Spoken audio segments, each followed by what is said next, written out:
Sophia was looking at the last $50 she had in the world, enough money for her and her daughter to eat for one more day, when she saw her coworker crying in the locker room. Rachel had just been fired and had 3 young children at home, without a penny to buy milk. In that moment, Sophia made a decision that everyone considered insanity. She gave her last $50 to Rachel, even knowing this meant she and her own daughter would go to sleep hungry that night. 30 days later, Sophia was signing the purchase contract for an apartment 3 times larger than her old house. What happened between those 2 moments defies all logic about money and financial abundance, and involves a secret so powerful it might seem impossible to those who have never experienced it. Hi, I'm Charlie, presenter of this story that will help transform your life. What Sophia discovered in those 90 days wasn't luck, wasn't coincidence, and definitely wasn't magic. It was something much deeper and more scientific than that. She stumbled upon a principle that great millionaires apply intuitively, that quantum physics is beginning to explain, and that can transform any ordinary person into a true magnet for opportunities and prosperity. But here's the mystery that will intrigue you. Sophia's transformation didn't begin when she received money, didn't begin when she found a new job, and not even when she met influential people. The real turning point happened at a very specific moment, with a discovery so simple you'll wonder why no one ever told you this before. There's something Sophia did, something any person can do today, without money, without contacts, without special resources, that literally reprogrammed her vibrational frequency and transformed her into an abundance magnet. And the most impressive thing is that results began appearing in less than 48 hours.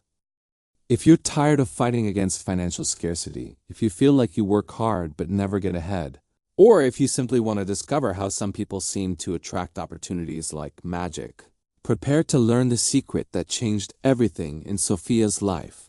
Get ready to begin your transformation, and start by exercising gratitude that this knowledge has reached you.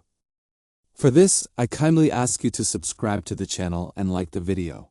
If you don't like it at the end, just unlike it. Let's begin Sophia's story and discover together what really happened in those 90 days that transformed a cleaning lady in desperate situation into a prosperous and financially free woman. Sophia Martinez had 35 years and carried on her shoulders the weight of a life that had crumbled like a house of cards. 3 years ago, she was a married woman, housewife, with a simple but stable life. Her husband Carlos worked as a mechanic in a shop in downtown Chicago, and she took care of the house and their daughter Isabella, then 5 years old. Everything changed on a Tuesday in September when Carlos didn't come home. The next day, Sophia discovered he had run away with his boss's secretary, taking with him all the family's savings, almost $25,000 that were saved for a down payment on a larger apartment. Worse still, Carlos had taken out loans in Sophia's name without her knowing, using documents she had signed trusting her husband. From one moment to the next, she found herself alone.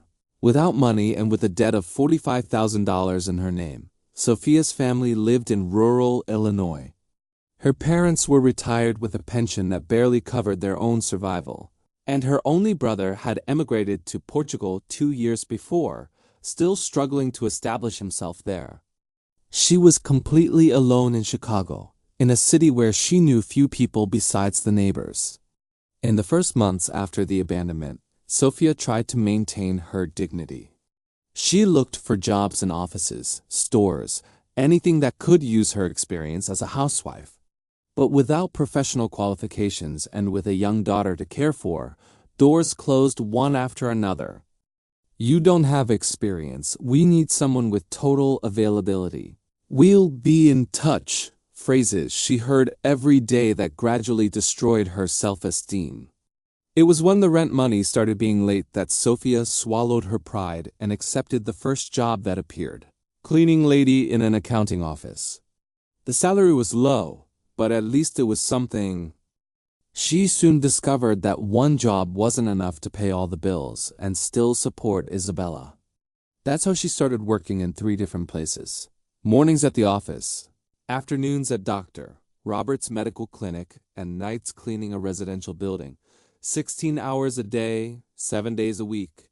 Sophia left home at 6 a.m. and only returned at 11 p.m.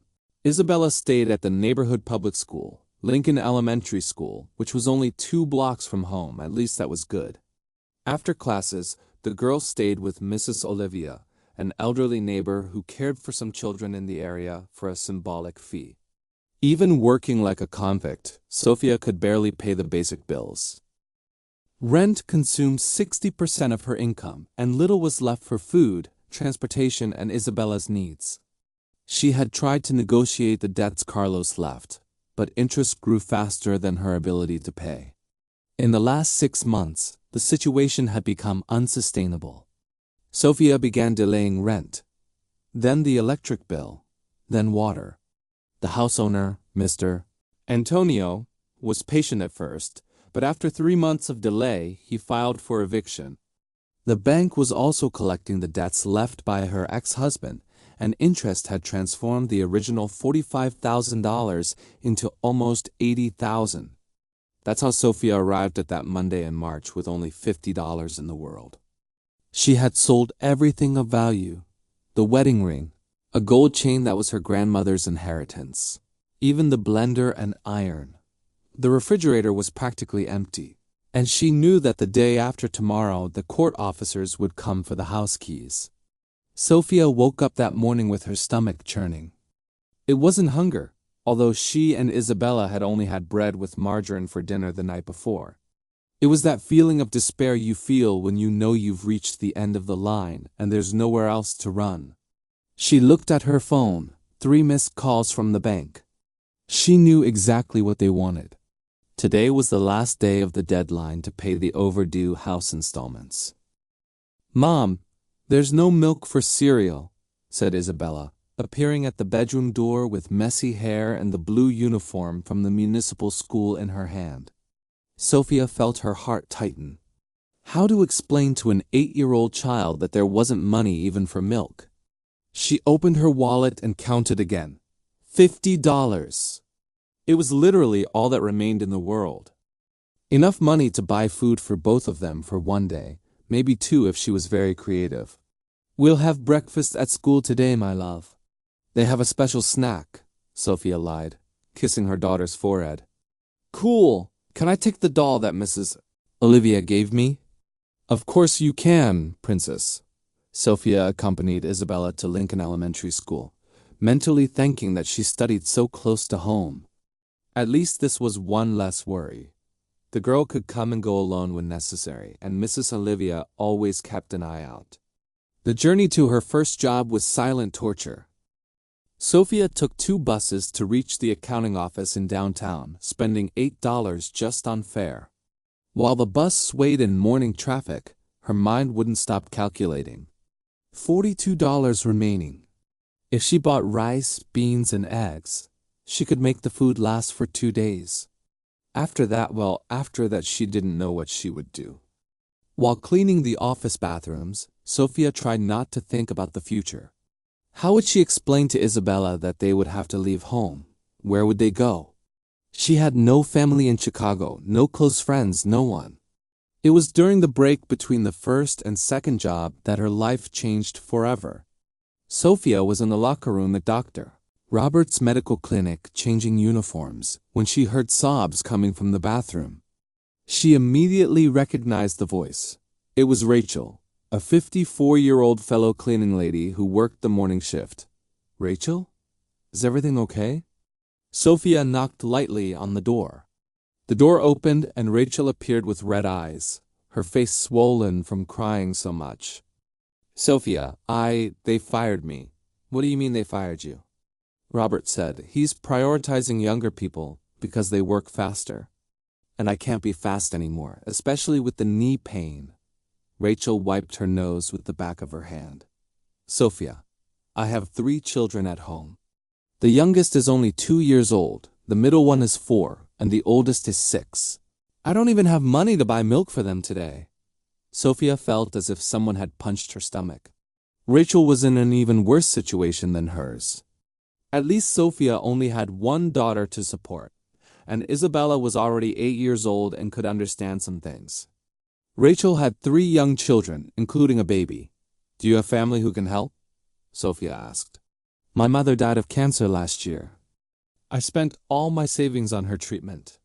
The children's father abandoned me when the youngest was born, said he didn't want more responsibility. I have no one, Sophia. No one." Rachel started crying again. "I don't know what I'm going to do. How am I going to explain to my children that there's no food at home?" In that moment, something happened inside Sophia that she couldn't explain. It was as if an inner voice whispered that she needed to do something, even if it meant sacrificing herself and her own daughter. She looked at Rachel, a destroyed woman with 3 children depending on her, and felt she couldn't simply turn her back. She opened her wallet and looked at the $42 that remained. Her last $42 in the world.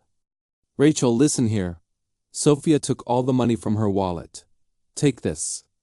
Go buy milk and food for the children." Rachel looked at the money as if she were seeing a mirage. "Sophia, I can't accept this. You also have a daughter to support. And I know your situation is also difficult. Yes, you can. My situation is complicated, but you have 3 young children. They need it more than I do." Sophia forced the money into Rachel's hand. "Besides, Isabella at least has school lunch. Your children don't even have that. But Sophia, how are you going to—" "I'll manage. I always have. Take this money and go take care of your children." Rachel hugged Sophia so hard she almost knocked her down. "I'll never forget this. Never. When I get a job, I'll pay you back every cent. You don't need to pay anything back. Just take good care of the children." After Rachel left running to buy milk for her children, Sophia was alone in the locker room, looking at her completely empty wallet. What had she just done? She had given her last $42 to a colleague, and now she had absolutely nothing. How would she get home? How would she explain to Isabella that there would be no dinner that night? But something strange happened. Instead of feeling despair, Sophia felt an inexplicable peace. It was as if a different energy had taken over her body. For the first time in months, she didn't feel that crushing weight in her chest that accompanied her from when she woke up until bedtime. Sophia had to borrow money from the clinic receptionist to get home by bus. She arrived home at 6 p.m., exhausted and without a penny, but with a strange feeling that she had done the right thing. That night, Sophia and Isabella had dinner with sugar water and some cream crackers left in the cupboard. Isabella, not understanding the gravity of the situation, found it fun to make princess tea with sweet water. "Mom, can we make princess tea again tomorrow?" Isabella asked before sleeping. "Of course, my love. Tomorrow will be a special day," Sophia replied, not knowing why she was so sure of it. She lay in bed that night unable to sleep, not because of hunger or worry, but because of a strange feeling that something was about to change. It was as if the universe was reorganizing itself around her. What Sophia didn't know is that her decision to give without expecting return had activated an energetic principle that Dr. Wayne Dyer, author of The Power of Intention, described as the force that moves the universe. According to Dyer, when we act from a place of unconditional love and generosity, we create a vibrational frequency that literally attracts back to us what we offer to the world. Researcher Dr. Alan Lukes, in his studies on what he called helper's high, discovered that acts of generosity release endorphins and serotonin in the brain, creating not only a sense of well-being, but also elevating our vibrational energy in a measurable way. The next morning, Sophia woke up to the phone ringing. It was a number she didn't recognize. "Hello, Sophia? This is Dr. Robert from the clinic. Sorry to call so early, but something unexpected happened and I need to talk to you urgently. Can you come here before your normal time?"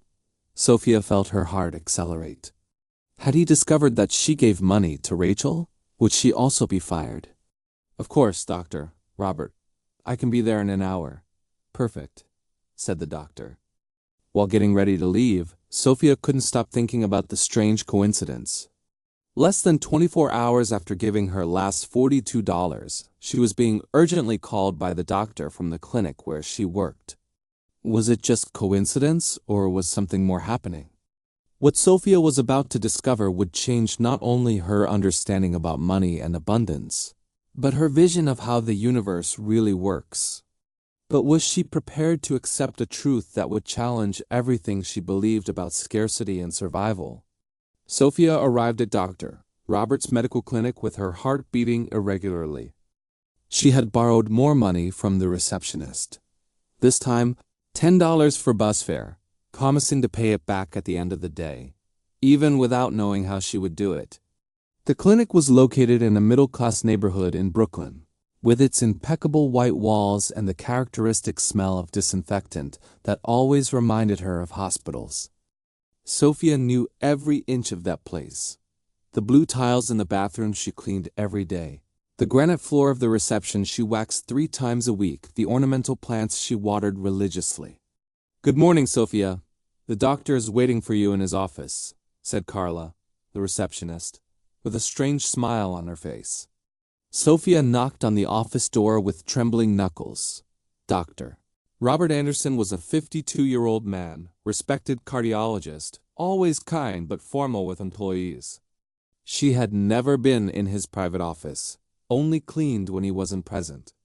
"Come in, Sophia. Please sit down." Dr. Robert pointed to one of the brown leather armchairs in front of his desk.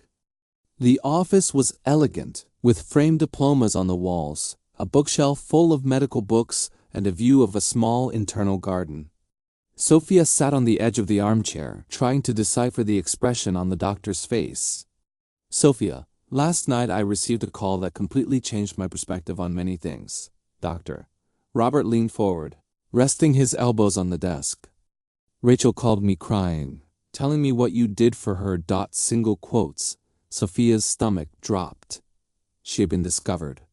She would probably be fired for giving money to a former employee on clinic premises." "Doctor, I can explain." "You don't need to explain anything.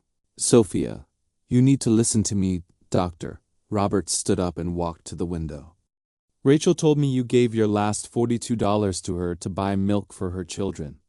That you knew you would be left without money even to get home, but still didn't hesitate to help." Sophia lowered her eyes, feeling her cheeks burn with shame. "I know I shouldn't have done that during work hours, doctor. If you want to fire me, fire you." Dr. Robert turned to her with an expression of genuine surprise. "Sophia, you didn't understand. I didn't call you here to fire you. I called to offer something that can change your life." Sophia's heart stopped for a second. "What do you mean, doctor?" Dr.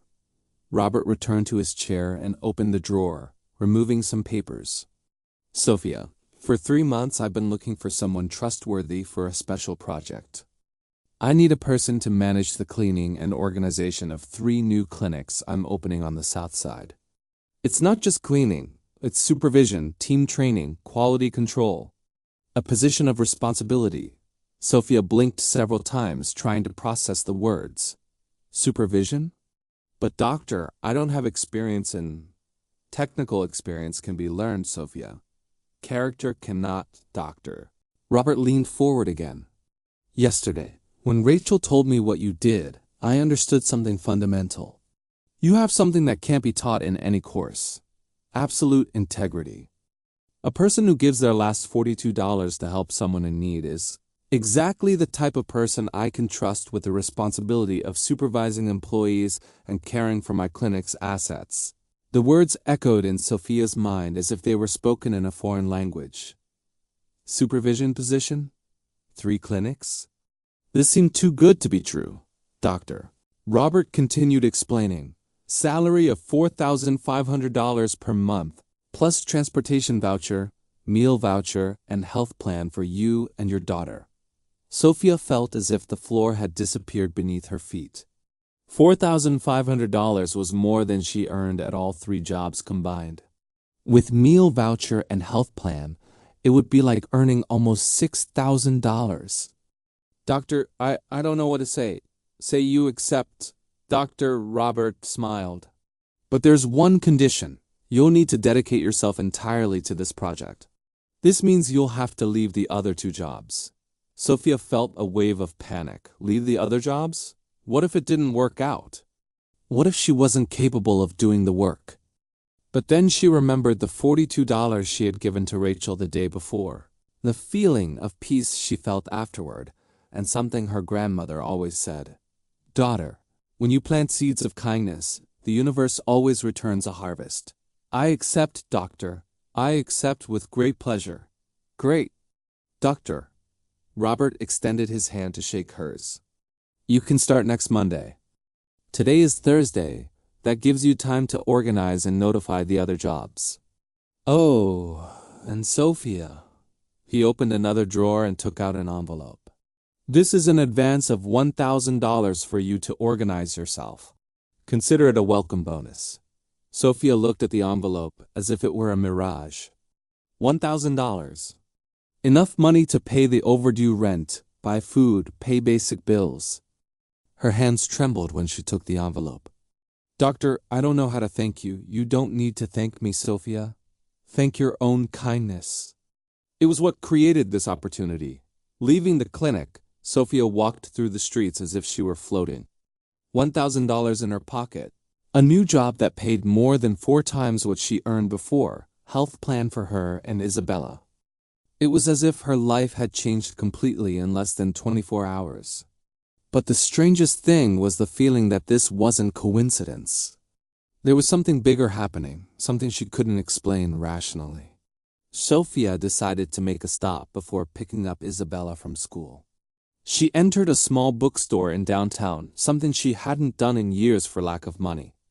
Her eyes were drawn to a section of books about spirituality and personal development. It was there that she found a book that would change her understanding of what had happened. The Law of Attraction by Esther and Jerry Hicks. She flipped through some pages, and a sentence jumped out at her. What you offer to the universe with unconditional love returns to you multiplied. Sophia bought the book with part of the advance money and spent the rest of the afternoon reading. It was then that she discovered something that gave her chills. According to the authors, when we act from a state of love and genuine generosity, we elevate our vibrational frequency in such a way that we begin to attract experiences and opportunities that are aligned with this new energy. Dr. David Hawkins, psychiatrist and researcher of human consciousness, had mapped different levels of vibrational energy in his book Power versus Force. According to his research, emotions like fear, anger, and despair vibrate at low frequencies, while love, gratitude, and generosity vibrate at very high frequencies. When we change our vibrational frequency, we literally change the type of experiences we attract into our life. Sophia began to understand that her decision to help Rachel hadn't just been an act of kindness, it had been a complete change in her personal energy. For the first time in years, she had acted from love instead of fear. Instead of focusing on her own scarcity, she had focused on another person's need. That night, Sophia prepared a real dinner for her and Isabella for the first time in weeks. Rice, beans, ground beef, salad. Isabella ate with her eyes shining with happiness. Mom, why are you so happy today? The girl asked. Because I discovered something very important, my love.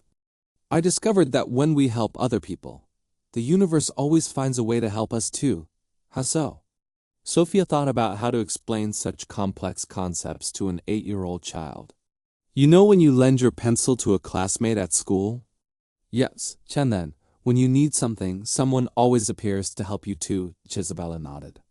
That's how the world works, daughter. When we give from the heart, we always receive back. Sometimes in ways we never imagined. That night, Sophia called Rachel to tell her about the new job. Rachel cried with joy on the phone. Sophia, you saved my family yesterday. And now the universe is saving yours. This is not coincidence.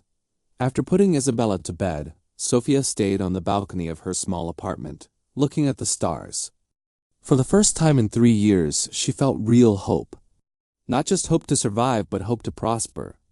She opened the Law of Attraction book again and found another passage that made her reflect deeply. Abundance is not something we acquire. It is something we tune into. Sophia was beginning to understand that her life of scarcity wasn't just the result of external circumstances, but also of her own internal energy. For 3 years, she had lived in a constant state of fear, worry, and focus on lack. Her mind was always calculating what she didn't have, what was missing, what could go wrong. But yesterday, when she decided to help Rachel, something had fundamentally changed in her energy. For a few moments, she had stopped focusing on her own scarcity and had connected with something greater, the genuine desire to alleviate another person's suffering. Neuroscientist Dr. Richard Davidson from the University of Wisconsin had conducted fascinating studies on how acts of compassion and generosity literally alter brain structure. His research showed that people who regularly practice acts of kindness develop greater activity in the left prefrontal cortex, an area associated with happiness and well-being, and less activity in the amygdala, a region linked to fear and anxiety. Sophia was experiencing in practice what science was discovering, that generosity not only makes us feel good, but literally reprograms our brain for a state of greater receptivity to opportunities and positive connections. But what she didn't yet know is that her transformation was just beginning. The job at Dr. Robert's clinic was just the first piece of a much larger puzzle that the universe was assembling around her. On the following Monday, when Sophia arrived for her first day at the new job, she would discover that her decision to help Rachel had created a chain reaction that went far beyond what she could imagine. But was she prepared to accept that there is a greater intelligence orchestrating events in her life in ways that defy all conventional logic? Monday, 7 a.m. Sophia stood in front of the bathroom mirror, adjusting for the 5th time the navy blue dress shirt she had bought on Saturday, the first new piece of clothing she had bought in more than a year. Her hands trembled slightly as she pinned her hair in a professional bun. "Mom, you look beautiful," said Isabella, appearing at the bathroom door already dressed in her school uniform. "You look like a real boss." Sophia smiled, feeling a mixture of nervousness and expectation. Boss. She had never seen herself that way. For 3 years, she had been just the cleaning lady, invisible, replaceable, always with her head down. Today, for the first time, she would be Sophia Martinez, cleaning and organization supervisor. "Do you really think I can do it, daughter? Of course you can. You're the smartest mom in the world." Isabella hugged Sophia's legs. "And besides, you have a giant heart." The teacher always says that people with giant hearts can do anything. After dropping Isabella off at school, Sophia took the bus to the first clinic she would supervise, a new unit in Brooklyn, specialized in preventive cardiology. During the journey, she reread the notes she had made over the weekend, studying everything about cleaning team management, quality control, and hospital protocols. Upon arriving at the clinic, Sophia was received by Dr. Robert and an elegant woman of approximately 45 years, well-cut blonde hair, and a warm smile. "Sophia, this is Dr. Patricia Miller, my partner and general coordinator of the 3 units. Patricia, this is Sophia, the supervisor I told you about, Doctor." Patricia extended her hand with a firm grip. "Sophia, Robert told me about you. I'm very curious to meet the person he describes as someone with rare integrity these days." Sophia felt her cheeks blush. "Doctor, I'll do my best not to disappoint." "I'm sure you will, Doctor." Patricia smiled. During the morning, Dr. Robert and Dr. Patricia introduced Sophia to the 3 units she would supervise. "Each unit has specific characteristics," explained DGR Patricia as they walked through the Brooklyn clinic. "Here, for example, we serve many elderly patients who come for routine consultations. They are more sensitive to the environment, so cleaning needs to be impeccable, but also discreet and silent." Sophia absorbed every piece of information like a sponge. She asked detailed questions, wrote everything down in a new notebook she had bought, observed every detail of the environments. "At the Manhattan Clinic, we serve company employees who come for admission and periodic exams," continued Dr. Robert. "The movement is more intense. So the cleaning team needs to be more agile and flexible. And in Queens, our clients are executives who pay for premium service, added Dr. Patricia. Besides impeccable cleaning, we need attention to luxury details. Always perfumed towels, well-cared plants. Even the temperature of the environments needs to be perfect. At 11 a.m., Sophia was at the Manhattan Clinic meeting the cleaning team when she heard a conversation that made her stop in the hallway. Two employees were talking in the storage room without noticing her presence. Can you believe this, Jennifer? We've been here for 5 years, we know every corner of this clinic. And now this Sophia comes out of nowhere and becomes our supervisor, said a voice Sophia recognized as Cindy's, a woman of approximately 40 years who had been introduced to her minutes before. Yeah, Cindy, I was expecting this promotion for 2 years.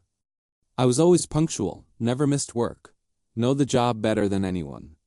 Then a stranger appears and takes the position that should be mine, replied Jennifer, a 42-year-old lady with more than a decade of experience in the company. And did you see how she kept asking little questions as if she knew more than us? Please, I bet in a week she won't handle the pressure and asks to quit. I hope so. Then maybe Dr. Robert will recognize who really deserves to be in charge here. Sophia felt as if she had been punched in the stomach. A heavy energy took over her body, mixing shame, sadness, and a pang of anger. She knew her promotion had been quick and unexpected, but she hadn't thought it would generate resentment among the employees. For a moment, Sophia considered entering the storage room and trying to talk to them, explain the situation. But then she remembered something her grandmother always said. Daughter, you can't control what people think of you, but you can control how you react to what they think. Sophia took a deep breath and decided she would prove her worth through actions, not words. She understood that Cindy and Jennifer had legitimate reasons to feel wronged. They really knew the job better than her, had years of experience and dedication. Her mission would be to earn their respect through competence, humility, and mainly recognizing the value they had. A few minutes later, Sophia approached the two employees with a genuine smile. Cindy, Jennifer, can you help me with something? Dr. Robert told me you're the most experienced employees on the team, and I would really like to learn from you how things work here in practice. Cindy and Jennifer looked at each other, clearly surprised by Sophia's approach. I know you know this clinic much better than I do, continued Sophia. My experience is more in the administrative and training part, but you have the real day-to-day knowledge. Would it be possible for you to show me the details that only someone who has worked here for years knows? The expression on Jennifer's face began to soften. Well, there are some things we learned over time that aren't in any manual. Exactly. That's what I need to learn. Do you want to be my mentors? Cindy hesitated for a moment, but then nodded. All right. But you have to understand that here things have to be done in a specific way. The doctors are very demanding, I imagine. That's why I need your experience so much. During the rest of the morning, Sophia worked side by side with Cindy and Jennifer, asking questions, taking notes, and mainly listening. She realized that both had deep knowledge about clinic protocols and valuable suggestions to improve work efficiency. You know, Sophia, said Jennifer at the end of the morning, you're not what I expected. How so? I thought you were going to come here wanting to change everything without listening to anyone. But you're really interested in learning. Jennifer, I may have the supervisor title, but you have something I don't have, real experience. I'd be crazy not to take advantage of that. Sophia felt immense relief. She knew she would still have to prove her worth, but at least she had broken the initial ice and established a foundation of mutual respect. During lunch, Sophia went to the second clinic and there found a surprise that left her completely emotional. One of the employees, a lady of approximately 42 years named Mrs. Lucy, recognized her immediately. Sophia? Sophia Martinez?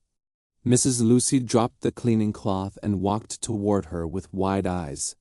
Yes, that's me. Do we know each other? Of course, we know each other. I'm Lucy, Camila's mother. You saved my daughter 2 years ago. Sophia frowned, trying to remember.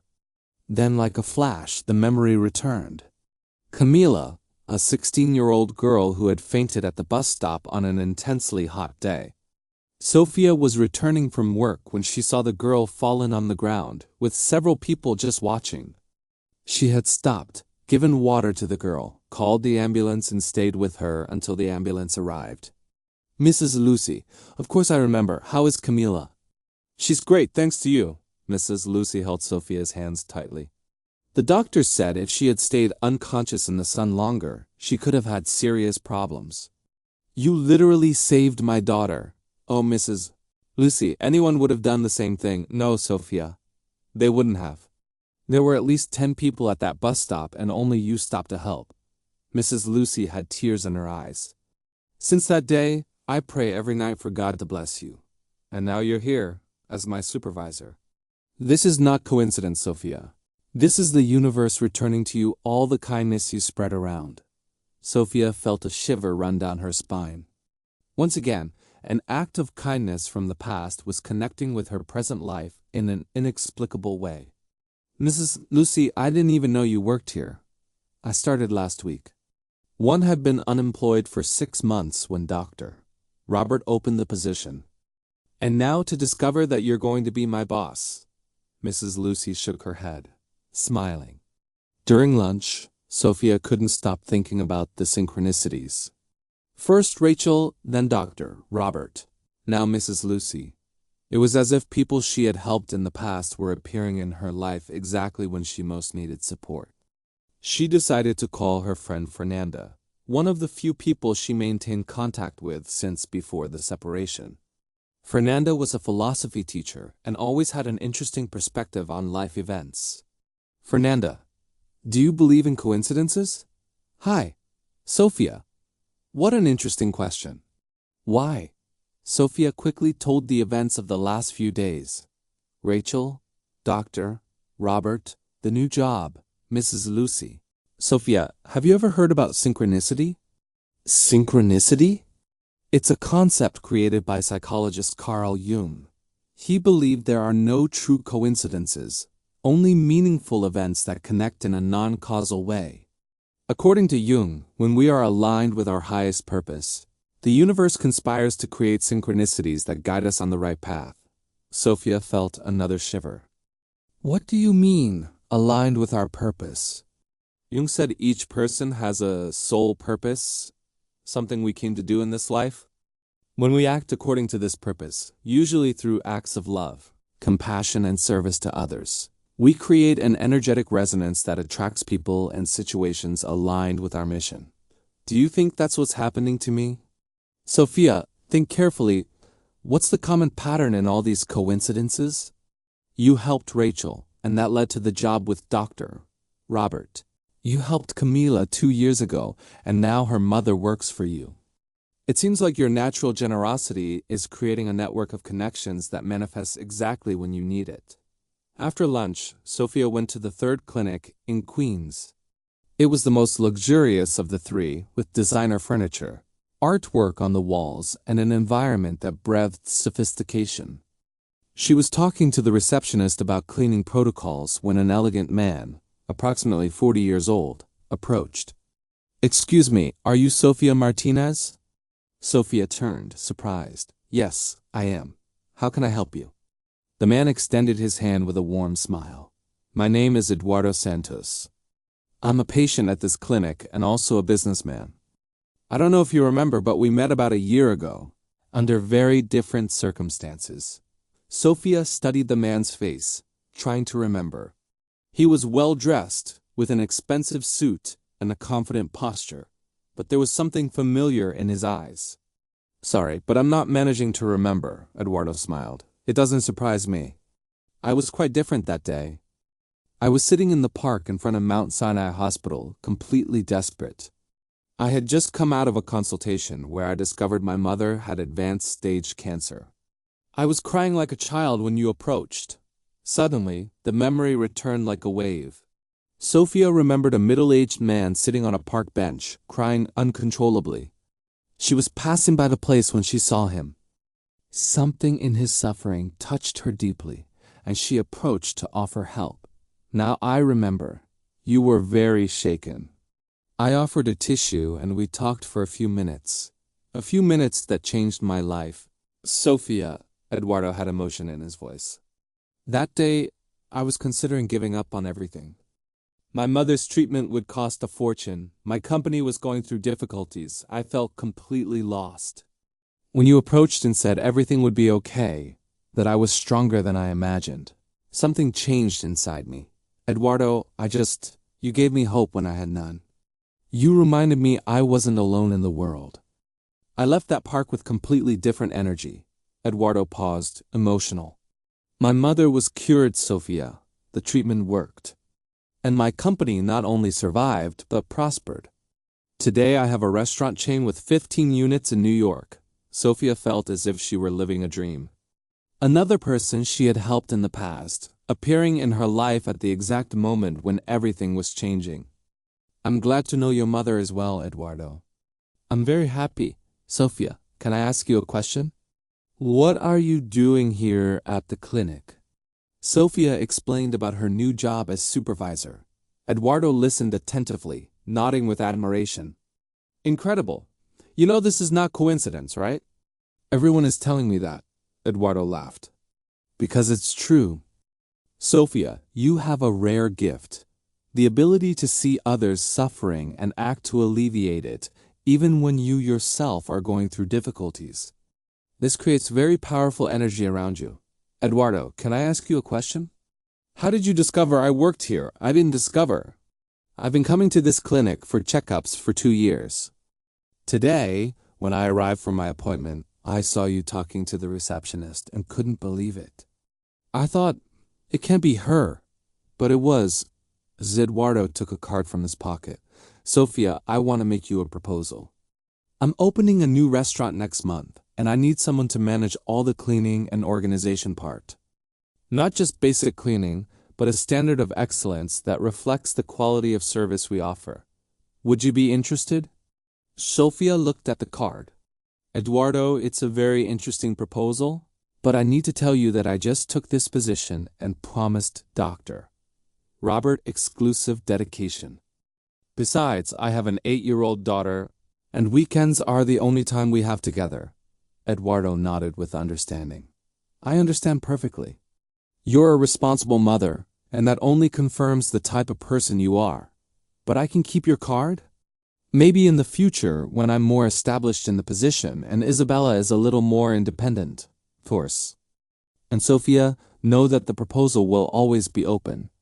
A person like you is rare to find. That night, Sophia arrived home with her head spinning. In 1 week, her life had changed completely. From a desperate cleaning lady with $42 in her pocket, she had become supervisor of 3 clinics and received a proposal to work in a restaurant chain. After putting Isabella to bed, Sophia sat on the balcony with the Law of Attraction book. She found a passage that made her reflect deeply. When you act from unconditional love, you create energetic waves that propagate through the universe and return to you in unimaginable ways. Each act of kindness is like a seed planted in the quantum field of reality, which will germinate at the perfect moment for your evolution. Quantum physicist Dr. Amit Goswami, in his studies on consciousness and reality, had proposed that we live in an interconnected universe where each action generates a reaction, not only physical, but also energetic. According to his research, when we act from elevated states of consciousness, like love, compassion, and generosity, we create quantum interference patterns that literally alter the probability of future events in our favor. Sophia was experiencing in practice what quantum physics was discovering, that we are active co-creators of our reality, and that our internal energy determines the type of experiences we attract into our life. What Sophia didn't yet know is that the universe was about to test her in a way she would never imagine, but also reward her in ways that would challenge everything she thought she knew about abundance and prosperity. 2 weeks had passed since Sophia had assumed the supervisor position, and she felt she was finally finding her rhythm. Mornings began early, visiting the 3 clinics, checking protocols, training employees and ensuring everything functioned with the excellence Dr. Robert expected. On that Tuesday in April, Sophia arrived at the Manhattan clinic with her notebook and positive energy that had become her trademark. Jennifer and Cindy received her with smiles that seemed genuine. "Good morning, Sophia. We have some news about the medical equipment cleaning protocols," said Cindy, approaching with a paper in hand. "We talked yesterday and remembered some important things we forgot to tell you in the first week. They're details that only someone who has worked here for a long time knows."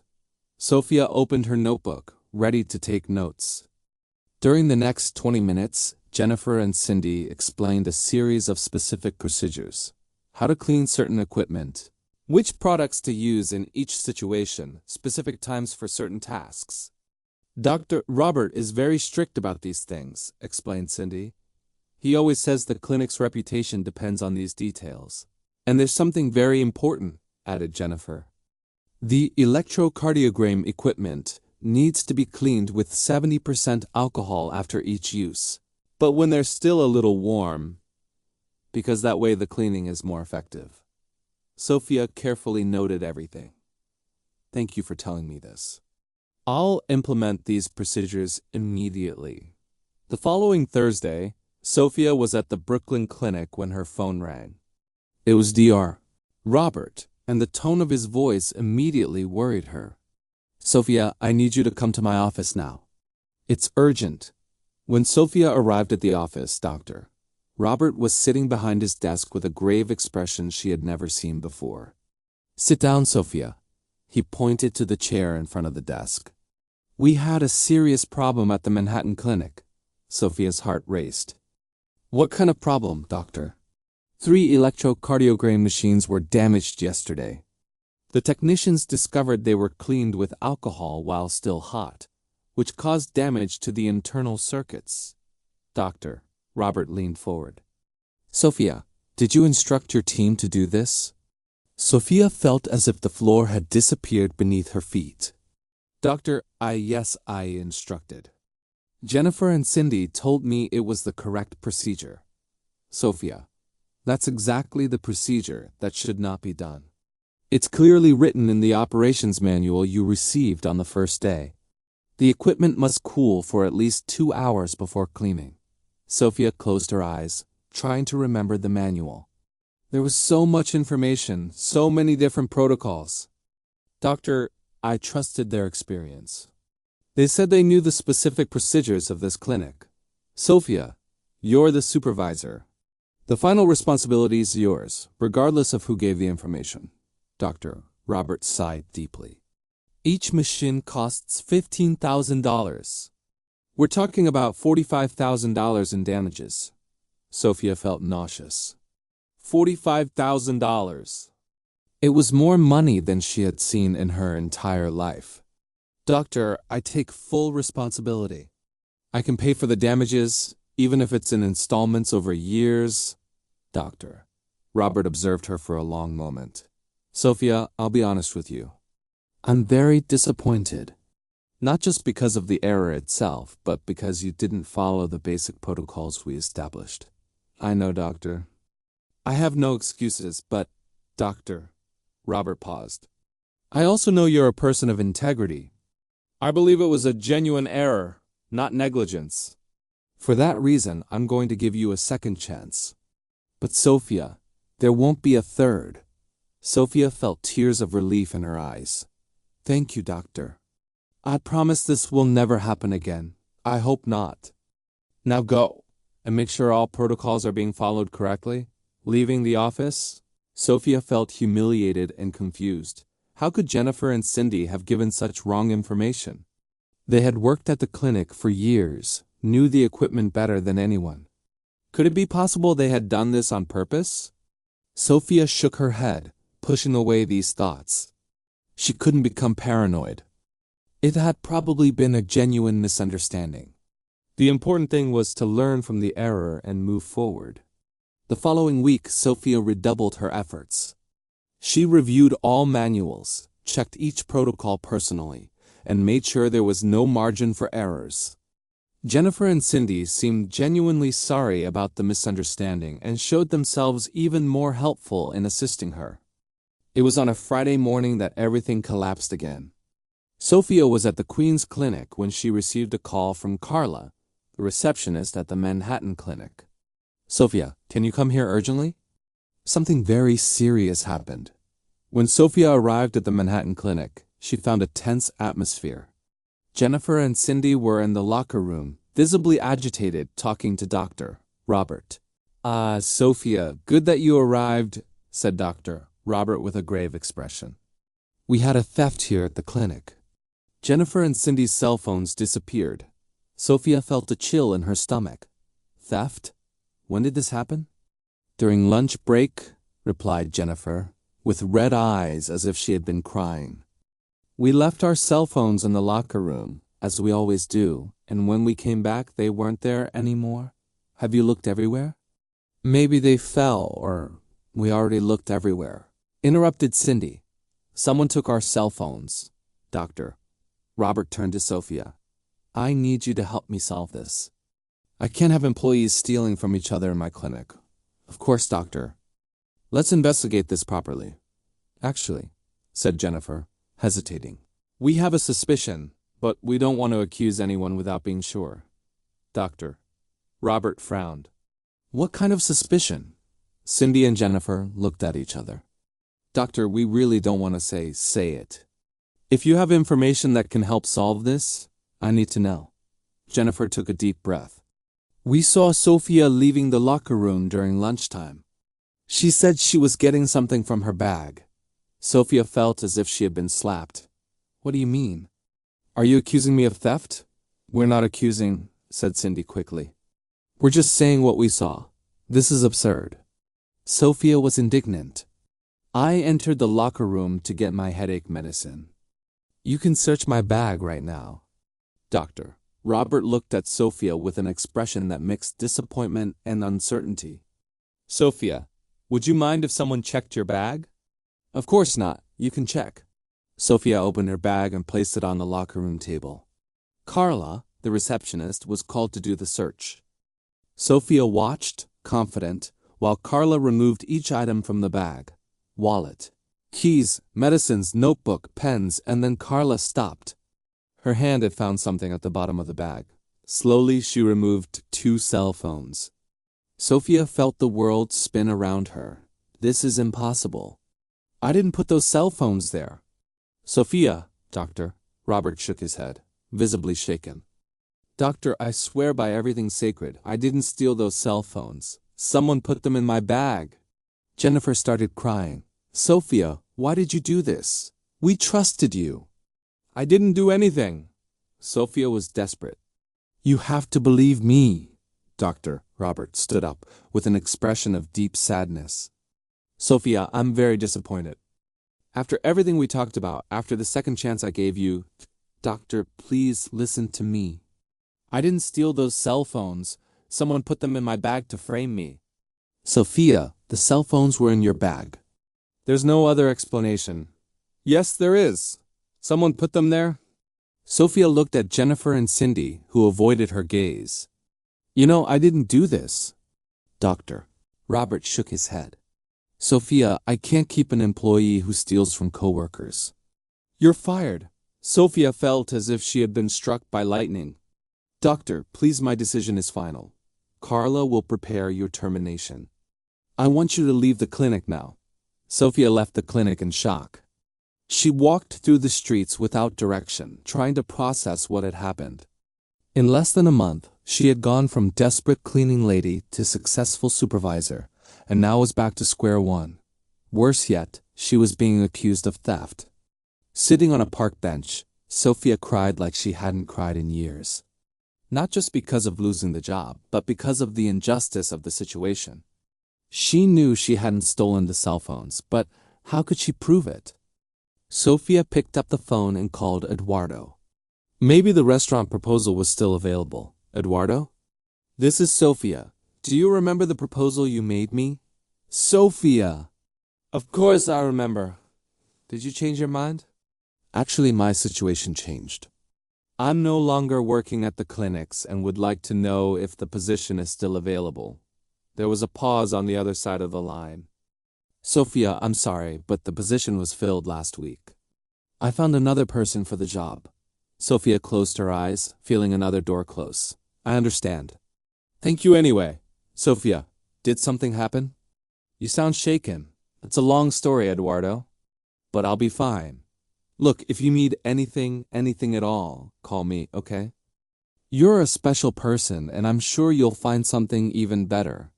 After hanging up, Sophia found herself again without a job, with little money she received for the days worked and no prospects. But this time, there was something different. She didn't feel the same despair as before.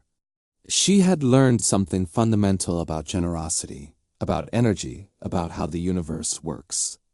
That night, Sophia had to explain to Isabella that she had lost her job. The girl, with her child's wisdom, said something that deeply touched Sophia's heart. Mom, you always taught me that when we do good things happen to us. You didn't do anything wrong, so I'm sure something very good will happen soon. In the following days, Sophia returned to the routine of looking for work. But now there was a difference in her approach. She had learned that when she helped Rachel spontaneously, incredible things happened in her life. When she helped Camila at the bus stop, she met Mrs. Lucy. When she consoled Eduardo in the park, he appeared with a job proposal. Sophia began to think, if generosity brought so many opportunities to my life, I need to be even more generous. I need to help more people, and then the universe will reward me again. But there was something different this time. Instead of acting spontaneously, moved by genuine compassion, Sophia was calculating her actions. She left home every day looking for opportunities to help, as if it were a strategy to attract abundance. On Monday, she helped an elderly lady cross the street, but kept waiting for something good to happen next. On Tuesday, she gave money to a homeless person, but felt frustrated when no opportunity appeared. On Wednesday, she offered help to a mother with a baby stroller on the bus, but left the bus irritated because nothing special had happened. Sophia didn't realize it, but her energy had changed completely. Instead of acting from unconditional love, she was acting from expectation and need. Instead of giving without expecting return, she was giving expecting immediate return. Dr. Joe Dispenza, neuroscientist and author of Breaking the Habit of Being Yourself, explains that when we act from survival emotions like fear, frustration, and need, we create an energetic field that attracts more experiences aligned with these low emotions. Sophia was experiencing exactly this. Her frustration over the unfair dismissal had created an energy of anger and distrust that was contaminating even her acts of generosity. It was on a Thursday, 2 weeks after being fired, that Sophia was returning from another unsuccessful job interview when she saw a scene that made her stop immediately. A young woman, visibly pregnant, had fainted on the sidewalk in front of a pharmacy. Several people passed by her, but no one stopped to help. Perfect, thought Sophia.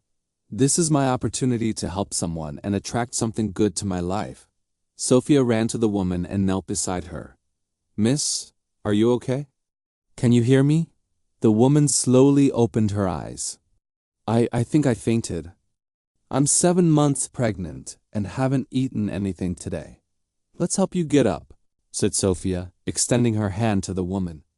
While Sophia concentrated on helping the pregnant woman get up, she didn't notice a figure approaching from behind. In a matter of seconds, someone snatched her purse and ran away. My purse, Sophia shouted, turning quickly. But when she looked back to where the pregnant woman was, there was no one there anymore. The woman had disappeared, leaving behind only a fake pregnant belly fallen on the ground. Sophia stood there, looking at the fake belly, trying to process what had happened. She had been the victim of an elaborate scam. The pregnant woman was part of a duo that applied scams to kind people. Her purse had been taken with her cell phone, documents, and about $300 she had taken to buy groceries for the house. But worse than the material loss was the feeling of having been deceived precisely when trying to help someone. Sophia walked home in shock, carrying only the fake belly as evidence of the scam she had suffered. During the journey, she began to understand what had happened to her energy. In recent days, she wasn't helping people out of genuine love, but out of a desperate need to force the universe to give her something in return. Author Eckhart Tolle, in The Power of Now, explains that when we act from the wounded ego, even our apparently positive actions carry negative energy that attracts experiences aligned with this low vibration. That night, sitting in her kitchen with Isabella, Sophia looked at the fake belly on the table and had a profound revelation. Her anger over the unfair dismissal had poisoned her ability to see situations clearly. She had lost her natural intuition, her ability to discern between genuine opportunities to help and dangerous situations. "Mom, what is that?" asked Isabella, pointing to the fake belly. "It's a lesson, daughter. A very expensive lesson about how anger can blind us and make us make bad decisions. Are you angry?" Sophia paused, reflecting on her daughter's question. Yes. I was very angry about losing my job unfairly. And that anger was preventing me from seeing things clearly. And now?" Sophia smiled, feeling something dissolve inside her chest. "Now I understand that I need to forgive. Not just Jennifer and Cindy, but mainly myself. I need to go back to being who I really am." Isabella hugged her mother. "You're the best mom in the world. And I'm sure everything will be okay." That night, Sophia did something she hadn't done in weeks. She meditated. She sat in silence, breathed deeply, and allowed all the anger, frustration, and resentment to leave her body. She forgave Jennifer and Cindy for having plotted against her. She forgave Dr. Robert for not believing in her innocence. And mainly, she forgave herself for allowing anger to contaminate her energy. When Sophia opened her eyes, she felt different. The heavy energy she had carried for weeks had dissipated. She was back to her natural state of compassion and unconditional love. But now Sophia faced a crucial question. After everything that had happened, after being betrayed, unfairly fired and deceived, would she still have the courage to trust again? Would she still be able to help others without fear of being hurt? Sophia woke up the next morning with a strange feeling of lightness. The meditation from the night before had worked like a deep, energetic cleansing, removing layers of anger and resentment she didn't even know were there. But the financial reality continued implacable, even more so with the $300 stolen along with her purse. After dropping Isabella off at school, Sophia walked to the police station to file a report about the robbery. During the journey, she practiced something she had learned in the Law of Attraction book. Instead of focusing on what she had lost, she concentrated on gratitude for what she still had. "I'm grateful for having a healthy and intelligent daughter. I'm grateful for having a roof over our heads for a few more days. I'm grateful for having learned valuable lessons about energy and generosity.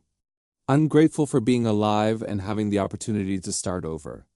At the police station, while waiting to be served, Sophia observed the people around her.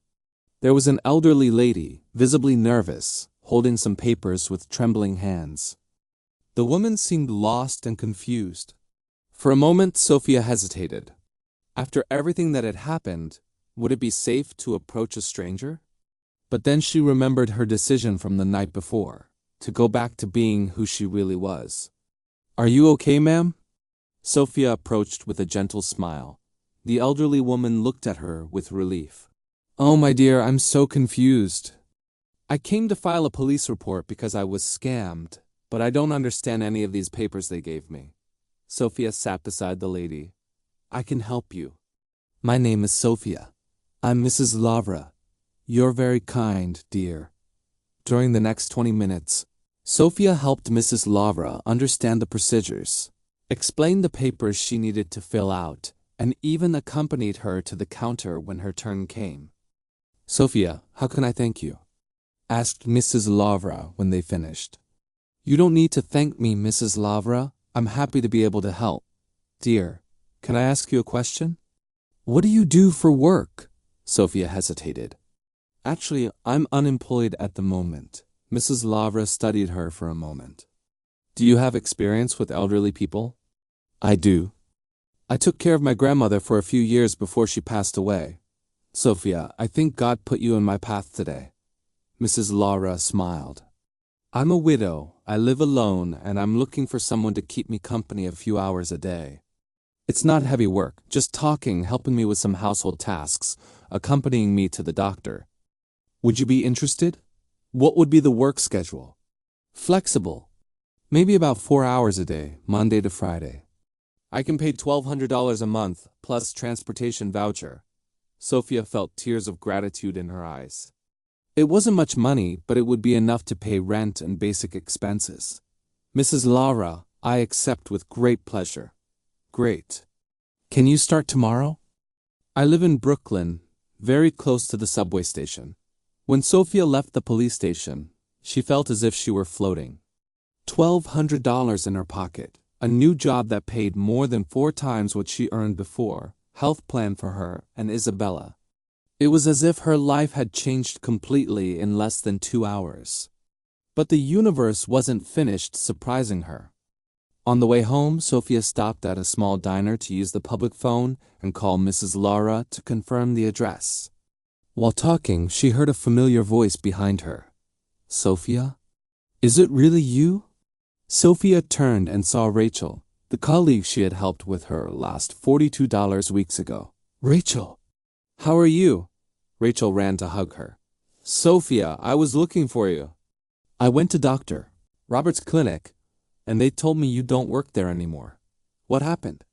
Sophia briefly told about the dismissal, without going into details about Jennifer and Cindy's setup. How absurd. Dr. Robert lost an excellent employee. Rachel shook her head, indignant. But Sophia, I have incredible news to tell you. What news? Remember I told you I was going to pay back the money you gave me? Well, I got a new job, and it's not just any job. I'm working as an administrative assistant at an events company. And guess what? My boss is looking for someone to coordinate the cleaning and organization of the events the company holds. Sophia felt another shiver of synchronicity. Really? Really? It's freelance work. You would only work on weekends, but it pays very well. Each event pays between $300 and $420. Sophia quickly calculated, and, adding with Mrs. Laura's salary, would have an income of more than $2,500 monthly. Rachel, this would be perfect. When can I talk to your boss? Right now, if you want. She's at the office and I can take you there. An hour later, Sophia was sitting in front of Monica Stiller, a dynamic 40-year-old woman, owner of Special Events Company. Rachel told me about you, Sophia. She said you're a person of absolute trust and have experience in cleaning supervision, which I do. I recently worked supervising the cleaning of 3 medical clinics. Perfect. Our events are sophisticated, weddings, graduations, corporate events. We need someone who understands that every detail matters. Monica explained that the work consisted of coordinating cleaning teams before, during, and after events, ensuring everything was impeccable. Would you be willing to do a test event this Saturday? It's a wedding for 200 people. Of course. I accept. Great. It's a $400 event. If everything goes well, you join our permanent team. Leaving Monica's office, Sophia could barely believe what was happening. In a single day, she had gotten 2 jobs that, together, would give her a better income than any job she had ever had. But the most impressive thing was how everything had happened. She hadn't looked for these jobs, hadn't sent resumes or done formal interviews. The opportunities had appeared naturally, through people she had helped in the past or whom she had met through spontaneous acts of kindness. That night, after telling Isabella everything, Sophia sat down to reflect on the day's events. She was beginning to understand something profound about how abundance really works. Dr. Deepak Chopra, in his book The 7 Spiritual Laws of Success, explains that there's a fundamental difference between acting from need and acting from abundance. When we act from need, As Sophia had done the previous week, we create an energy of scarcity that repels opportunities. But when we act from abundance, giving without expecting return, helping out of genuine love, we create magnetic energy that attracts resources and opportunities. Sophia was experiencing exactly this. When she had tried to force generosity to attract benefits, she had attracted problems. But when she returned to acting from unconditional love, opportunities began flowing naturally. She took her notebook and began writing her reflections. I learned today that abundance is not something we conquer through effort or manipulation. It's something we allow through alignment with our highest nature. When I help others without hidden agenda, when I give without calculating return, when I act from love instead of fear, I create a vibrational frequency that naturally attracts abundance. Sophia was also beginning to understand something about the concept of worthiness. For years, she had believed she didn't deserve good things, that she needed to fight and suffer to get anything in life. But now she realized that this limiting belief had been one of the biggest obstacles to her prosperity. Psychologist Dr. Gay Hendricks, in The Big Leap, describes what he calls the internal thermostat of worthiness. According to Hendricks, we all have an unconscious level of abundance we believe we deserve. When our life exceeds this level, we unconsciously sabotage our success to return to the comfort zone of scarcity. Sophia recognized this pattern in her own life. Whenever things started improving, something happened to bring her back to struggle and difficulty. But now she was determined to expand her internal thermostat and allow more abundance to enter her life. On Friday, Sophia started working with Mrs. Lara. The lady's house was really big and elegant, located on a quiet street in Brooklyn. "Sophia, you can't imagine how good it is to have someone to talk to," said Mrs. Lara while they had afternoon tea. "Since my husband passed away, this house has been very quiet. Mrs. Lara, you have a beautiful house. And I can see you were very happy here. I was dear. 40 years of marriage, 2 wonderful children, a blessed life." Mrs. Lara smiled with nostalgia. "But you know what I miss most? Having someone to take care of. I was always a person who likes to help others, and now I don't have anyone to help anymore." Sophia felt an immediate connection with Mrs. Lavra. "Do you like helping people?" "I always did. My husband said I had a magnet for people in need. Someone always appeared needing help, and I could never say no." "And do you believe that brought good things to your life?" Mrs. Lara reflected for a moment. "You know, Sophia, I never thought about it that way, but now that you ask, yes, we always had a prosperous life. My husband had a small business that grew a lot over the years. We always had health. Our children graduated from good universities. Maybe there really is a connection." During the rest of the afternoon, Sophia and Mrs. Lavra talked about spirituality, generosity, and abundance. Sophia discovered that the lady had read many books about personal development and had a deep understanding of energy and vibration. "Sophia, can I tell you a secret?" said Mrs. Lavra at the end of the day. "Of course, when I saw you at the police station yesterday, helping that lady with so much patience and care, I immediately knew you were special. It wasn't coincidence that I offered you work. It was intuition." "What do you mean?" "Dear, when you reach my age, you learn to trust intuition. Something told me you were exactly the person I needed to meet. And not just to keep me company, but for something bigger." Sophia felt another shiver. "Something bigger?" Mrs. Lavra smiled mysteriously. "You'll understand soon." On Saturday, Sophia worked at her first event with Monica's company. It was an elegant wedding at a club on the south side with 200 guests. Sophia coordinated a team of 6 people, ensuring every detail was perfect, from bathroom cleaning to table organization. The event was an absolute success. Monica was impressed with Sophia's efficiency and professionalism. "Sophia, you exceeded my expectations. I want you to coordinate all our big events from now on." On Sunday, Sophia worked at another event, a graduation party. Another $400 in her pocket. But the most important thing wasn't the money itself. It was the understanding that she had discovered a formula for creating abundance that went far beyond simply working hard or being lucky. Sophia was learning to operate from a state of elevated consciousness, where generosity, gratitude, and unconditional love created a magnetic field that attracted opportunities and resources in apparently magical ways. But the universe still had more lessons to teach Sophia, and the next lesson would come through a discovery that would change not only her understanding of abundance, but also reveal the truth about what had really happened at Dr. Robert's clinic. Was Sophia prepared to discover that her transformation journey was just beginning? That Tuesday in May, Sophia was at Mrs. Laura's house helping her organize some documents when the lady asked a question that caught her by surprise. "Sophia, have you ever thought about having your own business?" Sophia looked at Mrs. Lavra. "My own business? I never thought about it, to be honest. I don't have capital, nor business experience." Mrs. Lavra smiled. "Dear, capital and experience can be obtained. But vision and integrity are things that can't be bought. And you have both." Sophia sat in the armchair in front of Mrs. Lavra. "Are you thinking of something specific?" "I am." Mrs. Lavra leaned forward. "What if you created your own specialized organization and cleaning company? Not just for events, but for residences, offices, clinics." Sophia's heart accelerated. "Mrs. Lavra, that would be a dream, but I wouldn't have a way to start.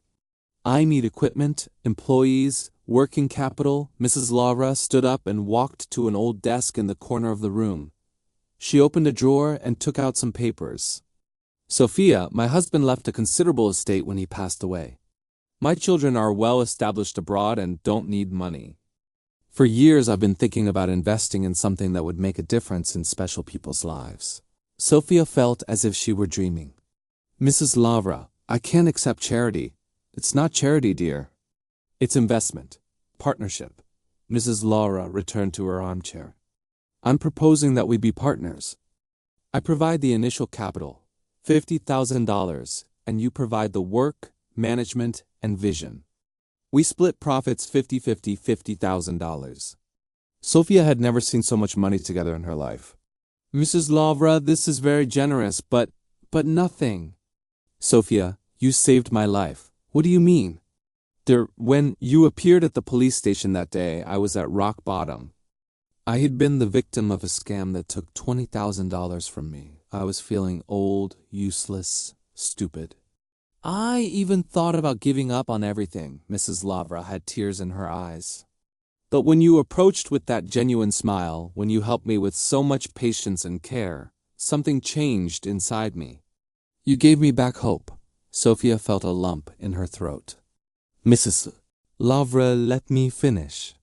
You don't just keep me company, you inspire me.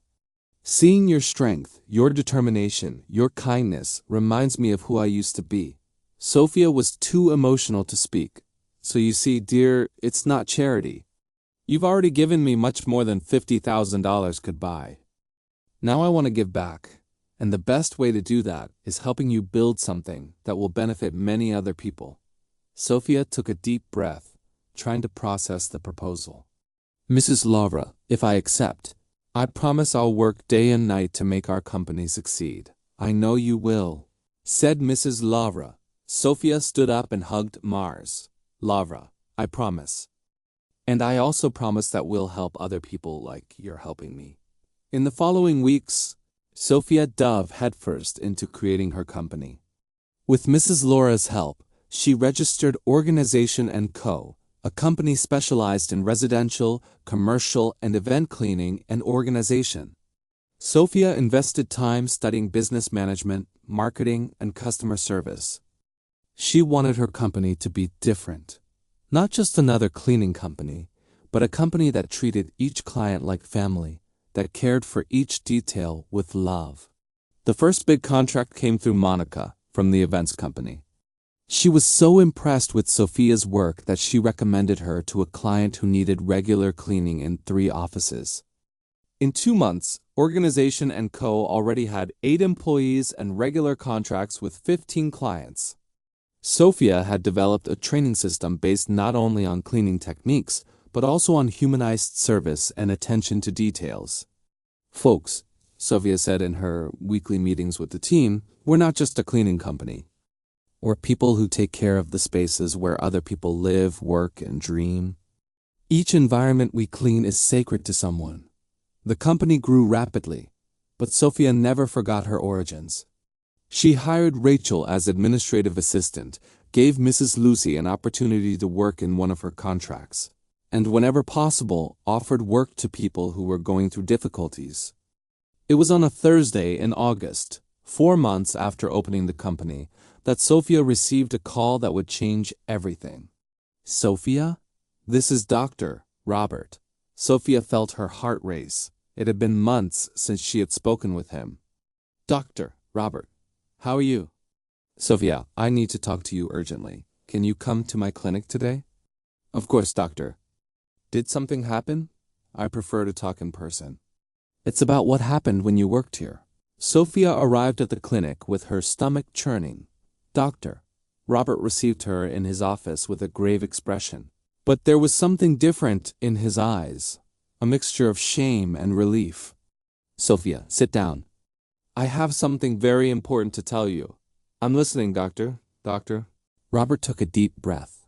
I discovered the truth about what happened with Jennifer and Cindy's cell phones. Sophia felt as if time had stopped. The truth? Yesterday, Cindy came to my office. She was visibly shaken, said she couldn't sleep at night anymore. She confessed everything, Sophia. Sophia felt her heart beating so hard she was sure Dr. Robert could hear it. She told me that she and Jennifer plotted against you from the first day. They felt wrong that you had gotten the promotion and decided to get revenge. Doctor, let me finish. First, they gave wrong information about the electrocardiogram equipment, hoping you would make a serious error. When that wasn't enough to get you fired, they planned the stolen cell phone scheme. Sophia closed her eyes, feeling a mixture of relief and sadness. Cindy said they put the cell phones in your bag during lunch and then pretended they had been stolen. She had been feeling guilty for months, but Jennifer convinced her to keep the secret. Why did she decide to tell now? Dr. Robert hesitated. Because she discovered you opened your own company and are helping people who were unemployed. She said this made her realize the type of person you really are, and she couldn't live with the guilt anymore. Sophia felt tears in her eyes, but not of sadness, of gratitude. Sophia, I owe you a deep apology. I should have believed you. I should have investigated better before making such a drastic decision. Doctor, you don't need to apologize. You did what you thought was right with the information you had. Doctor. Robert stood up and walked to the window. Sophia, I want to make you a proposal. What kind of proposal? I want to hire your company to take care of cleaning the 3 clinics. And not just that, I want you to return as general supervisor, coordinating both your team and the other employees. Sophia was silent for a moment, processing the proposal. Doctor, I'm very grateful for the offer, but I need to tell you that my life has changed completely. I have my own company now, employees who depend on me, contracts I've committed to. I understand. That's why I'm proposing a partnership, not a job. Your company would be responsible for all clinic cleaning and organization, and you would be our quality management consultant. I can pay $15,000 per month for the service. $15,000 per month. It was more than Sophia earned with all other contracts combined. Doctor, it's a very generous proposal. Can I think about it and give you an answer tomorrow? That night, Sophia talked with Mrs. Lavra about Dr. Robert's proposal. What do you think I should do? Sophia asked. Dear, you already know the answer. You're just afraid to believe you deserve so much abundance. Sophia reflected on Mrs. Laura's words. It was true. Part of her still had difficulty believing she deserved so much success. Mrs. Laura, sometimes I feel like all this is too good to be true. Sophia, have you stopped to think about how many people you've helped throughout your life? Rachel, Camila, Eduardo, me, Mrs. Lucy, Amanda, your current employees. The list is enormous. but I helped because I wanted to help, not expecting anything in return. And that's why the universe is returning so much abundance to you. You planted seeds of kindness for years, and now you're harvesting the crop. Sophia smiled. When you put it that way, it makes sense. Dear, accept Dr. Robert's proposal. But not just for the money. Accept because it's an opportunity to expand your mission of helping other people. The next day, Sophia called Dr. Robert and accepted the proposal. In 6 months, Organization & Co. had become one of the most respected cleaning companies in New York, with 25 employees and contracts with more than 42 clients. But the most important thing for Sophia wasn't the numbers. It was knowing that her company was providing dignified jobs for people who needed them, that it was taking care of spaces where other people lived and worked, and that it was being built on a foundation of love, integrity, and generosity. Sophia had also created a special program in her company. Every 3 months, she offered work to a person who was going through extreme difficulties, giving not just employment, but also training, emotional support, and a second chance in life. Isabella, now 9 years old, frequently visited the company office and had become the team's official mascot. "Mom," said Isabella one afternoon, "do you remember when we only had bread with margarine for dinner?" "I remember, love. Why?" "Sometimes it seems like it was a dream." "Our life has changed so much." Sophia hugged her daughter. "It changed because we learned something very important. When we help others with true love, the universe always finds a way to help us too." But Sophia didn't yet know that her transformation journey was about to reach a completely new level. The universe had prepared one last lesson for her, a lesson that would reveal the true power of generosity, and how a single person can create waves of transformation that spread far beyond what she could imagine. Was Sophia prepared to discover that her story was just the beginning of something much bigger? 6 months had passed since Sophia had accepted the contract with Dr. Robert's Clinics, and Organization & Co. was prospering beyond her most optimistic expectations. With 35 employees and a waiting list of clients, Sophia felt she had found not only financial stability, but also her life purpose. It was a Tuesday in December when everything changed.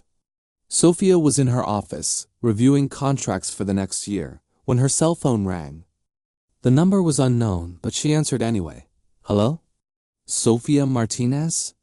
The voice on the other side was masculine, rough, loaded with anger. "Yes, it's me. Who's speaking?" "My name is Tom. I'm Jennifer's husband, the one you made lose her job." Sophia felt a chill down her spine. "What do you mean? Don't play dumb." "Because of you, my wife was fired from the clinic." "Because of you, we're starving at home." Sophia tried to stay calm. "Mr. Tom, I think there's a misunderstanding. Jennifer wasn't fired because of me." "Shut up." The scream was so loud that Sophia moved the phone away from her ear. "You destroyed my family, and now you're going to pay for it." "Sir, please let's talk calmly. There's no talking. You have 48 hours to deposit $50,000 in my account, or I'm going to kidnap your little daughter and you'll never see her again." Sophia felt as if she had been punched in the stomach. "Are you threatening me?" "It's not a threat, it's a promise. I know where your daughter studies. I know what time she leaves school. I know where you live. If you don't pay, I'm going to take the girl and you'll never find her again." Sophia's hands trembled so much she could barely hold the phone. "You can't do this. I can and I will." $50,000 in 48 hours or your daughter disappears.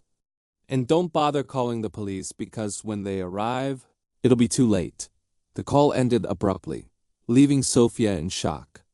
She stood there for a few minutes, trying to process what she had just heard. Someone had threatened to kidnap Isabella. Sophia ran to Isabella's school, arriving there 2 hours before dismissal time. She explained to the principal that she had received threats and that no one besides her could pick up the girl for the next few days. When Isabella left school, Sophia hugged her so tightly that the girl got scared. "Mom, what happened?" You're trembling. Nothing, love. I just missed you. Sophia tried to smile, but her hands were still shaking. That night, Sophia could barely sleep. She had locked all doors and windows, checked the building's security system 3 times, and slept in Isabella's room to stay close to her daughter. The next morning, the phone rang again. Same unknown number. So, Sophia? Have you decided if you want to see your daughter alive again? Please don't do this. I can give you the money, but don't hurt my daughter. Tom laughed on the other side of the line. Now you're speaking my language. $50,000 by tomorrow at 6 p.m., or the girl disappears. How am I going to deliver the money to you? I'll call you tomorrow with instructions. And Sophia, if you call the police, I'll know. I have eyes everywhere. After the call ended, Sophia collapsed in tears. And it got worse when Tom started sending several messages to her cell phone reinforcing the threats. She had the money. The company was doing well, and she had managed to build an emergency reserve. But paying the kidnapper didn't guarantee he wouldn't threaten her again in the future. Sophia was considering calling the police when her phone rang again. This time it was a number she recognized, but didn't expect. Jennifer? Sophia? This is Jennifer. Please don't hang up. Jennifer? What do you want? Sophia, I know my husband called you. I know about the threats he made. Jennifer's voice was choked, as if she were crying. You knew he was going to threaten me? No, I swear I didn't know. When he told me what he had done, I was desperate. Jennifer sobbed on the other side of the line. Sophia, you need to be very careful. Tom isn't bluffing. What do you mean? He's done this before with his former boss. He kidnapped her son and only returned him after she paid $20,000. Sophia felt nauseous. Jennifer, why didn't you warn me before? Because I was scared. Sophia, you don't understand. Tom beats me. He locks me at home, controls every penny I earn, threatens me constantly. Jennifer was crying uncontrollably now. When I lost my job at the clinic, he was furious. He beat me so much I couldn't leave the house for 3 days. Sophia felt a mixture of anger and compassion. Jennifer, why don't you leave him? I've tried it several times. But every time I talk about separation, he threatens to kill me. He says if I try to leave home, he'll kill me and then kill my family. Jennifer paused to breathe. Sophia, I know you have no reason to help me after everything I did to you. But I'm calling because I can't let him hurt an innocent child. Sophia closed her eyes, trying to think clearly. Jennifer, where are you now? I'm hiding in the bathroom at home. He went out to drink with friends, but he'll be back soon. Jennifer, listen to what I'm going to tell you. You're going to leave home right now and come to my office. We're going to the police station together to report the threats. Sophia, I can't. If he finds out I warned you, he'll kill me.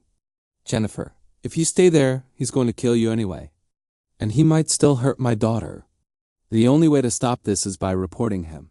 There was a long silence on the other side of the line. Sophia, why do you want to help me? After everything I did to you? Sophia took a deep breath before answering. Because I learned that revenge only generates more suffering. And because no woman deserves to live in fear. But Sophia, I plotted against you. I lied, I made you lose your job. I know, Jennifer. And you'll have to live with that for the rest of your life. But now is not the time to talk about the past. Now is the time to protect 2 innocent children, my daughter and you. An hour later, Jennifer arrived at Sophia's office. She had a swollen face, a black eye, and finger marks on her neck. Sophia was shocked to see the woman's condition. My God, Jennifer, he did this to you? This is nothing compared to what he's done before. Jennifer sat in the chair, visibly shaken. Sophia, are you sure you want to help me? Tom is dangerous. If he finds out you're protecting me, Jennifer, stop worrying about me and let's solve this. Sophia took her purse. We're going to the police station now. At the police station, Sophia showed the recordings of the threatening calls she had made on her cell phone. The detective, Dr. Marcus Silva, listened to everything attentively. Mrs. Sophia, these are very serious threats. We're going to issue a preventive arrest warrant against this Tom immediately. Under how long will it take to arrest him? If he's at home, we can arrest him today. I'm sending a patrol car right now. Jennifer was trembling in the chair next to Sophia. What if he's not home? What if he runs away? Mrs. Jennifer, we're going to put a police escort at Mrs. Sophia's daughter's school and at her house until we arrest your husband, said the detective. 3 hours later, the detective called Sophia with good news. Tom had been arrested in flagrante delicto. When police arrived at the house, he was drunk and still had threatening messages he had made to Sophia on his cell phone. How long will he stay in prison? Sophia asked. With the evidence we have, kidnapping threats, extortion, and assaults against his wife, he could get 5 to 10 years in prison. Sophia felt immense relief. Isabella was safe. Sophia looked at Jennifer, a destroyed woman, victim of years of domestic violence, who had made terrible mistakes, but had also found courage to do the right thing in the end. Jennifer, I'm going to make you a proposal. What proposal? I want to offer you a job at my company. Jennifer looked at Sophia as if she had spoken in a foreign language. A job?